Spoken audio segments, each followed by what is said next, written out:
এবাৰ যুঁজ এখন হ'ব সরকার হব না 26 যুঁজ এখন হ'ব 26 নিশ্চয় বহুতে যোগাযোগ কৰি আছে বিজেপি মানুহবোৰৰ যোগাযোগ আছে কিন্তু আমাৰ কথাটো হ'ল যে আজি তাৰিখত আমি কংগ্ৰেছ দলটোক আৰু শক্তিশালী কৰিব লাগে বাৰম্বাৰ কৈছো যে খিলঞ্জীয়া বড়ো কাৰ্বি ৰাভা আদিবাসী মিচিং অসমীয়া মানুহৰ মাটি সংৰক্ষণ কৰিবলৈ ফৰেষ্ট ৰাইট এক্ট সংবিধানটো বচাবলৈ হ'লে এবাৰ কংগ্ৰেছ ৰণত নামিছে আৰু এবাৰ যুঁজ এখন হ'ব সৰকাৰ হব না 26 যুঁজ এখন হ'ব আমি বিটিআৰৰ সম্পৰ্কত আমি বিটিআৰ আগতে নিজৰ কামখিনি কৰি লওকচোন আপোনালোকে একদম অহা বছৰলৈকে পালে ভালকৈ কাম কৰিলেতো নিশ্চয় ৰাইজে আমাক চৰকাৰ বনাবলৈ এটা সুযোগ দিব কিন্তু বিটিআৰ কি দেখিছে স্যাৰ বিটিআৰ কি দেখিছে বিটিআৰ মই তামোলপুৰত অলপ দিন আগতে গ'লোঁ তাত যথেষ্ট ভাল মই এটা প্ৰভাৱ দেখা পালোঁ কংগ্ৰেছে তাত বহুত দিনৰ পৰা লাগি আছে আৰু এইবাৰ বিটিআৰ অঞ্চলত বড়ো মানুহ অবড়ো মানুহবোৰ সকলোৱে বিচাৰে যে কংগ্ৰেছ দল আগতকৈ আৰু বেছি শক্তিশালী হ'ব এবাৰ যুঁজ এখন হ'ব সরকার হব না 26 যুঁজ এখন হ'ব 26 নিশ্চয় বহুতে যোগাযোগ কৰি আছে বিজেপি মানুহবোৰৰ যোগাযোগ আছে কিন্তু আমাৰ কথাটো হ'ল যে আজি তাৰিখত আমি কংগ্ৰেছ দলটোক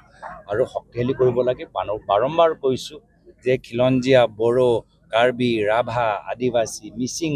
অসমীয়া মানুহৰ মাটি সংৰক্ষণ কৰিবলৈ ফৰেষ্ট ৰাইট এক্ট সংবিধানটো বচাবলৈ হ'লে এবাৰ কংগ্ৰেছ ৰণত নামিছে আৰু এবাৰ যুঁজ এখন হ'ব সৰকাৰ হব না 26 যুঁজ এখন হ'ব আমি বিটিআৰৰ সম্পৰ্কত আমি বিটিআৰ আগতে নিজৰ কামখিনি কৰি লওকচোন আপোনালোকে একদম অহা বছৰলৈকে পালে ভালকৈ কাম কৰিলেতো নিশ্চয় ৰাইজে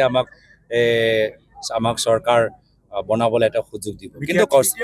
বিটিআৰ কি দেখিছে স্যাৰ বিটিআৰ কি দেখিছে বিটিআৰ মই তামোলপুৰত অলপ দিন আগতে গ'লোঁ তাত যথেষ্ট ভাল মই এটা প্ৰভাৱ দেখা পালোঁ কংগ্ৰেছে তাত বহুত দিনৰ পৰা লাগি আছে আৰু এইবাৰ বিটিআৰ অঞ্চলত বড়ো মানুহ অবড়ো মানুহবোৰ সকলোৱে বিচাৰে যে কংগ্ৰেছ দল আগতকৈ আৰু বেছি শক্তিশালী হ'ব এবাৰ যুঁজ এখন হ'ব সরকার হব না 26 যুঁজ এখন হ'ব 26 নিশ্চয় বহুতে যোগাযোগ কৰি আছে বিজেপি মানুহবোৰৰ যোগাযোগ আছে কিন্তু আমাৰ কথাটো হ'ল যে আজি তাৰিখত আমি কংগ্ৰেছ দলটোক আৰু শক্তিশালী কৰিব লাগে বাৰম্বাৰ কৈছোঁ যে খিলঞ্জীয়া বড়ো কাৰ্বি ৰাভা আদিবাসী মিচিং অসমীয়া মানুহৰ মাটি সংৰক্ষণ কৰিবলৈ ফৰেষ্ট ৰাইট এক্ট সংবিধানটো বচাবলৈ হ'লে এবাৰ কংগ্ৰেছ ৰণত নামিছে আৰু এবাৰ যুঁজ এখন হ'ব সৰকাৰ হব না 26 যুঁজ এখন হ'ব আমি বিটিআৰৰ সম্পৰ্কত আমি বিটিআৰ আগতে নিজৰ কামখিনি কৰি লওকচোন আপোনালোকে একদম অহা বছৰলৈকে পালে ভালকৈ কাম কৰিলেতো নিশ্চয় ৰাইজে আমাক চৰকাৰ বনাবলৈ এটা সুযোগ দিব কিন্তু বিটিআৰ কি দেখিছে স্যাৰ বিটিআৰ কি দেখিছে বিটিআৰ মই তামোলপুৰত অলপ দিন আগতে গ'লোঁ তাত যথেষ্ট ভাল মই এটা প্ৰভাৱ দেখা পালোঁ কংগ্ৰেছে তাত বহুত দিনৰ পৰা লাগি আছে আৰু এইবাৰ বিটিআৰ অঞ্চলত বড়ো মানুহ অবড়ো মানুহবোৰ সকলোৱে বিচাৰে যে কংগ্ৰেছ দল আগতকৈ আৰু বেছি শক্তিশালী হ'ব